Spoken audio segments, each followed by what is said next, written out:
This piece is called Conduit.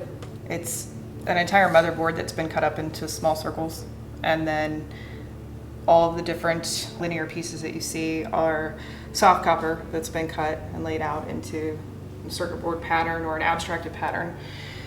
And I see a lot of my work plays upon the micro and macro of these circuit boards and that run our lives. It's run by electrical impulses. When I'm in the air looking down from an aerial view when I'm flying, I see the same thing over our cities. I see the circuits as our cities, the cities as our circuits. I also see how the wiring in the brain is similar, or even when you look at all these little micro components, it's how our cells are programmed and transmit information. So I'm just trying to find some of that synergy between those different things and the inherent binding agents that bring them all together.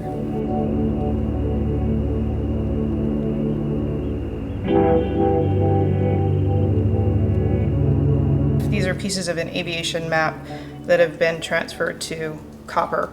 View the map regions as all these conduit points, and a mapping system that is very similar in theory to a lot of how the circuits work, which is just a mapping system of data. So I see synergy in it, but I also, because I travel a lot for contract work, I'm in the skies a lot. My father was a pilot. I learned how to read aviation maps from my brother, who's also a pilot. When I'm in the sky, I see the correlation directly between this and a city. There's more of them here. I have countless pieces that I've acquired from people in the tech industry. These are actually ceramic pieces used in high frequency applications. Got a couple more over here. So these are different thicknesses, and you can see all the layers in there as well. Essentially to me, these read as a city or a cell or as what they are. And there's just a lot of correlation between that and the movement through space and directional and mapping. And so it's a way to try and bring that synergy together as I explore the Earth from above.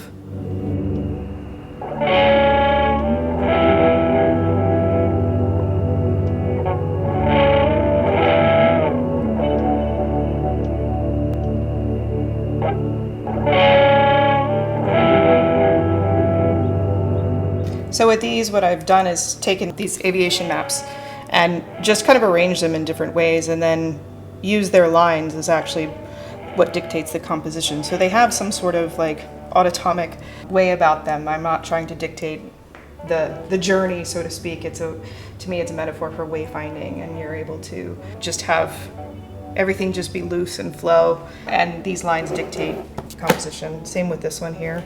I mean, these are actually flight maps from different areas as well, so they're not all one area. But to me, it's a nod also to the solar system and to outer space. And then with these are a lot of the aerial photographs that I've taken over the last 2 years that are all parts that I find to be like circuitry. So this one is actually fracking and oil drilling over Midland, Texas. If the plane is heading from Phoenix to Texas, this is actually some of the water irrigation systems that we have. And then this one is actually Palo Verde nuclear plant. And to me, this one I captured, it looks just like a circuit board within itself, so I didn't really do any alterations to that. But a lot of these I'll lay circuit patterns over top just to have that correlation or that double speak.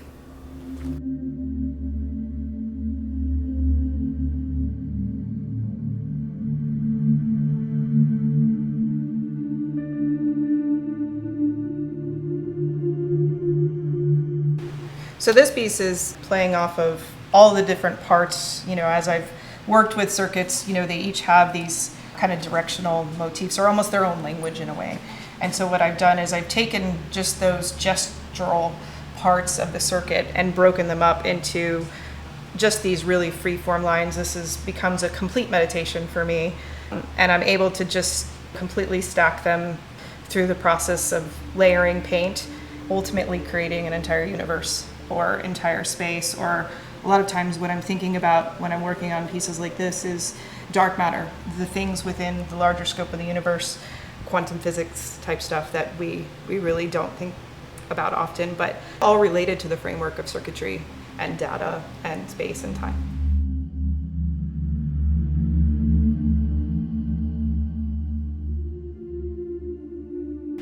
So this piece is called The Resonance of Surveillance Capitalism, and It was really, really inspired by a lot of the travel that I've done, inspired by these aerial views of all the different structures within our landscape. So I used porcelain, cut each piece, and then I hand painted each piece gold. When you look at this from a certain angle, it forms a frequency pattern. When you step all the way back, that's what you get, but when you get up close, you get this city type of scope. But really what I wanted to do is kind of take a look at, the idea of fool's gold, the idea of structures stacking upon themselves, being both beautiful and overpowering, and at the same time, overall just have a common flow to them. This one was just taking these circuit pieces and really, again, just using the traces, and what circuits are called traces. That's the technical name for them. So it's allowing the traces to become extended off of the object itself and use that as the map guide to create more of a composition about space and time and connection and hyperconnection.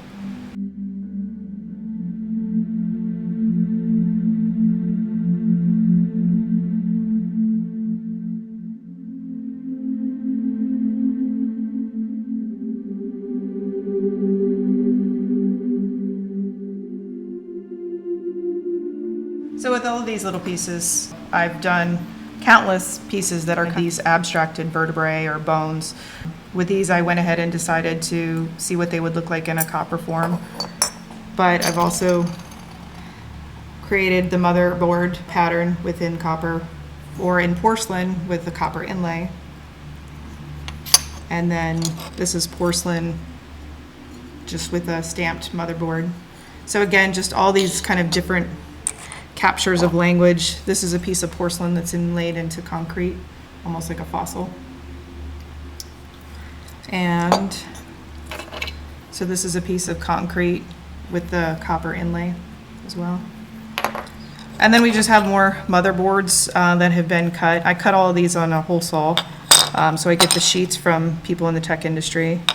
And then these are printed on copper, and this is printed on copper. This is an example of one of those porcelain circuit boards. And then this is what the porcelain circuit board looks like when it's coated before all the diodes go on. This was, again, just trying to develop the flow and pattern of language that I wanted to use within creating that hyperconnection.